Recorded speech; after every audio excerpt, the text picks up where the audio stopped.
بات کے بعد ہی ہے، اس سے پہلے کسی بھی روایت میں صرف عقد کر کے، صرف نکاح کر کے ولیمہ کرنے کا کوئی رواج اور کوئی ثبوت نہ تو نبی صلی اللہ علیہ وسلم سے ملتا ہے اور نہ صحابہ کرام سے ملتا ہے۔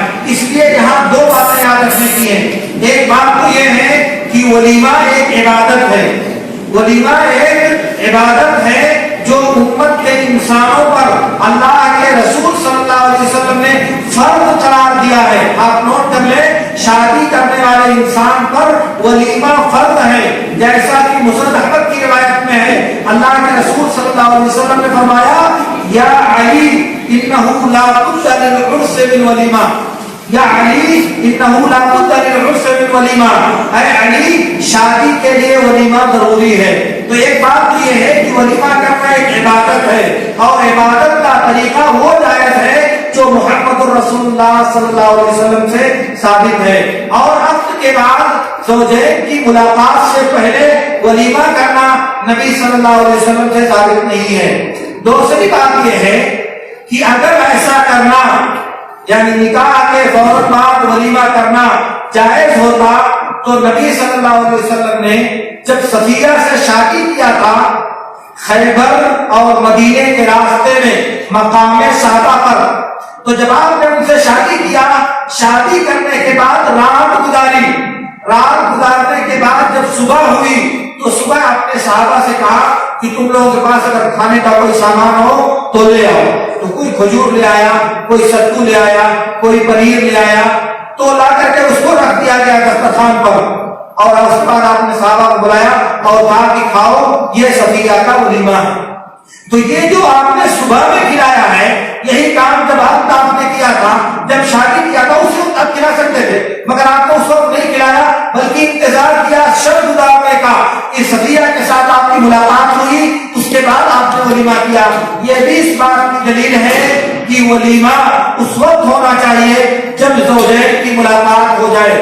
اسی طرح سے ایک بات اور یاد کر لیں کہ یہ ولیمہ زوجین کی ملاقات کا شکرانہ ہے۔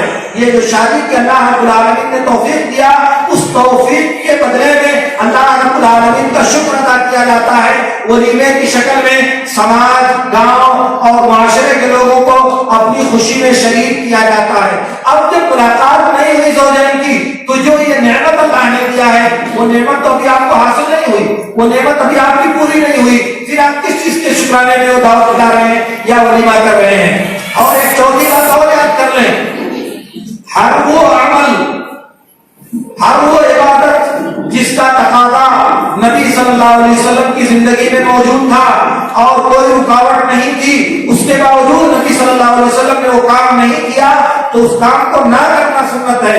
اب ولیمہ شادی کے فوراً بات کرنے کا سبب تو موجود تھا نبی صلی اللہ علیہ وسلم کے زمانے میں، کوئی رکاوٹ بھی نہیں تھی، آپ چاہتے تو عقد کی نکاح میں لوگوں کو دعوت کھلا دیتے، عقد کی جو مجلس ہے اسی مجلس میں لوگوں کو دعوت کھلا دیتے، مگر نہ آپ نے ایسا کبھی کیا اور نہ اصحاب نبی نے ایسا کیا، بلکہ جب فاطمہ کی شادی ہو گئی، علی رضی اللہ تعالیٰ عنہ سے نکاح کر دیا آپ نے، اس کے بعد آپ نے علی سے کہا اے علی شادی کے لیے ولیمہ ضروری ہے، تو علی نے کہا میرے پاس کچھ نہیں ہے، پھر آپ نے کہا کہ وہ تمہاری جو زرہ ہے اس زرہ سے تم مہر ادا کرو اور ولیمہ کرو۔ تو اس لیے معلوم یہ ہوا کہ ولیمہ اس وقت مسنون ہے یا اس وقت واجب ہے جب زوجین کی ملاقات ہو جائے۔ اس لیے اگر عقد کے بعد زوجین کو بند کمرے میں اکٹھا کر دیا گیا، دونوں کی ملاقات ہو گئی اور اس کے بعد ولیمہ کیا گیا تو یہ جائز ہے، لیکن عقد ہوئی، دونوں کی ملاقات نہیں ہوئی اور ولیمہ کھلا دیا گیا تو یہ شرعی ولیمہ نہیں ہے اور اس سے ولیمہ ادا نہیں ہوگا۔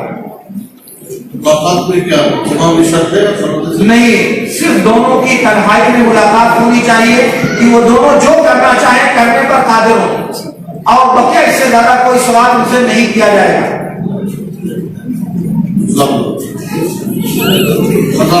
خزانے کی تلاش کرنا ہے اور اس کو نکالنا ہے، یہ کہاں تک جائز ہے؟ اور اگر بھی جائز خزانہ تو اس کو استعمال کرنا ہے۔ خزانہ تلاش کرنا، تلاش کروانا، تلاشنے والوں کو بلانا، یہ سب حرام کام ہے، یہ سب جائز نہیں ہے۔ کیوں؟ اس لیے کہ یہ علم غیب کا دعویٰ کرنے والے لوگ ہیں جو اپنے غیبی علم کے ذریعے کے باتوں کا پتہ لگاتے ہیں.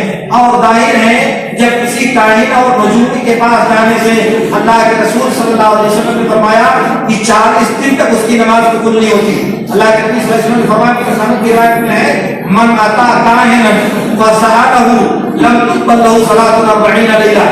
جو کسی نجومی کا مطلب کاہن کا مطلب یہ کہ جو غیب کے بارے میں خبر دیتا ہے, خزانہ جو چھپا ہوا ہے, جو لوگ پتہ لگاتے ہیں وہ غیب کس کو بتانے والے ہیں. تو جب ان سے سوال کرنے سے 40 وقت کی نماز قبول نہیں ہوتی, تو اگر کسی نے کسی خزانہ پتہ لگانے والے سے پوچھا, دریافت کیا, تو اس کی 40 دن تک نماز قبول نہیں ہوگی. پہلی بات تو یہ ہے. دوسری بات یہ ہے کہ عام طور سے ایسا کرنے والے لوگ شیطان کے ذریعہ مدد لیتے ہیں, جو کہ جادو کی ایک شکل ہے اور وہ پورے کے پورے طور پر اسلامی شریعت میں حرام ہے.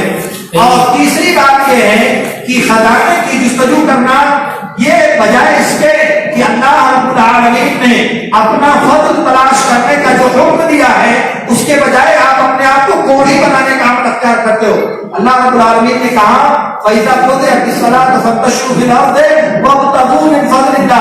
اللہ کا فضل تلاش کرو. اللہ کا فضل تلاش کرنے میں انسان مشقت کرے گا, محنت کرے گا, کام کرے گا. اس بات کا اللہ تعالیٰ نے حکم دیا ہے, اور آپ خزانہ تلاش کرنے کے پیچھے پڑ کر کے اللہ کے اس حکم کی مخالفت کر رہے ہو. اس لیے آپ کا یہ عمل شریعت کی مخالفت ہے. اور اس کے علاوہ اور بھی عیب اس میں پائے جاتے ہیں, لیکن یہ بنیادی چیزیں ہیں جو شریعت کی مخالفت پر مبنی ہے, اس لیے یہ عمل جائز نہیں ہے. جمعہ کا خطبہ 45 منٹ یا اس سے زیادہ دینا صحیح ہے. جمعہ کا خطبہ اس صورت میں جو 45 منٹ, 40 منٹ, 50 منٹ اور زیادہ سے زیادہ جو دیا جاتا ہے, یہ سب کا سب نبی صلی اللہ علیہ وسلم کے طریقے کی مخالفت ہے اور سنت کی مخالفت ہے. اس لیے ایسا کرنا جائز نہیں ہے. خطبہ جمعہ کا انتہائی مختصر ہونا چاہیے, اتنا مختصر ہونا چاہیے کہ جتنا مختصر عام طور سے دوسرے خطبے نہیں ہوتے. عام طور سے جو خطبے دیے جاتے ہیں جمعہ کے علاوہ, ان خطبوں کی بنسبت جمعہ کا خطبہ انتہائی مختصر ہونا چاہیے.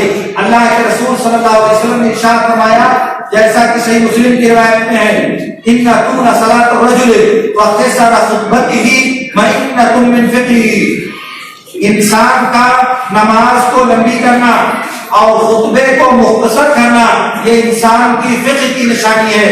اہل علم جانتے ہیں کہ اس کا مفہوم مخالف یہ ہوگا کہ نماز کو مختصر کرنا اور خطبے کو لمبا کرنا یہ آدمی کی کم فہمی یا نافہمی کی نشانی ہے, یہ آدمی کے سمجھ سے عاری ہے. کیونکہ جب کرنا یہ فہم کی دلیل ہے تو نہ کرنا عدم فہم کی دلیل ہے. اسے اصولیوں کی اصطلاح میں فحول خطاب یا مفہوم مخالف سے یاد کیا جاتا ہے, یہ اصطلاح ہے. اور اللہ اور اس کے رسول کے کلام میں جو مفہوم مخالف پایا جاتا ہے وہ بے اتفاق محدثین حجت ہے.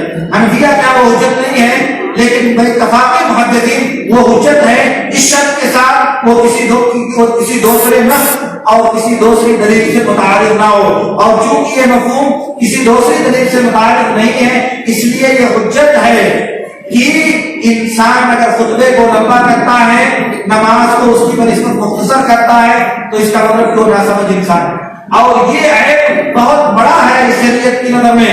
اس لیے ہم تمام لوگوں کو اس سنت کو زندہ کرنے کی کوشش کرنی چاہیے. بلکہ اگر میں عرض کروں تو بات شاید لمبی ہو جائے, ورنہ سعد بن سعد ساعدی رضی اللہ تعالیٰ عنہ کہتے ہیں, جیسا کہ صحیح مسلم کی روایت میں ہے کہ ہم لوگ اللہ کے رسول صلی اللہ علیہ وسلم کے ساتھ جمعہ پڑھ کر مسجد سے نکلتے تھے, وَلَيْسَ ذِلِّحِتَانَ جِلْوَ الْمَسْتَدِلَّةِ, دیواروں کا سایہ بھی نہیں ہوتا تھا جہاں جا کر کے ہم سایہ حاصل کر سکیں. یعنی نبی صلی اللہ علیہ وسلم خطبہ اتنا مختصر اور نماز ایسے پڑھا دیتے تھے کہ ہم دیواروں کا سایہ بھی نہیں پاتے. تو ظاہر ہے کہ یہ دلیل ہے کہ نبی صلی اللہ علیہ وسلم خطبے کو مختصر کرتے تھے. اس لیے سنت کا طریقہ یہ ہے کہ خطبے کو مختصر کیا جائے, اور یہ جو تطویل کی جاتی ہے اس تطویل سے بچا جائے. اور ہر ممکن صورت میں اہل علم کو اس بات کی کوشش کرنی چاہیے کہ نبی صلی اللہ علیہ وسلم کی یہ سنتیں زندہ ہوں, انہیں فروغ ملے, وہ پروان چڑھیں اپنے عمل کے ذریعہ, اپنی گفتگو کے ذریعہ اور اپنی کوشش کے ذریعہ ان سنتوں کو زندہ کرنے کی کوشش کرنی چاہیے.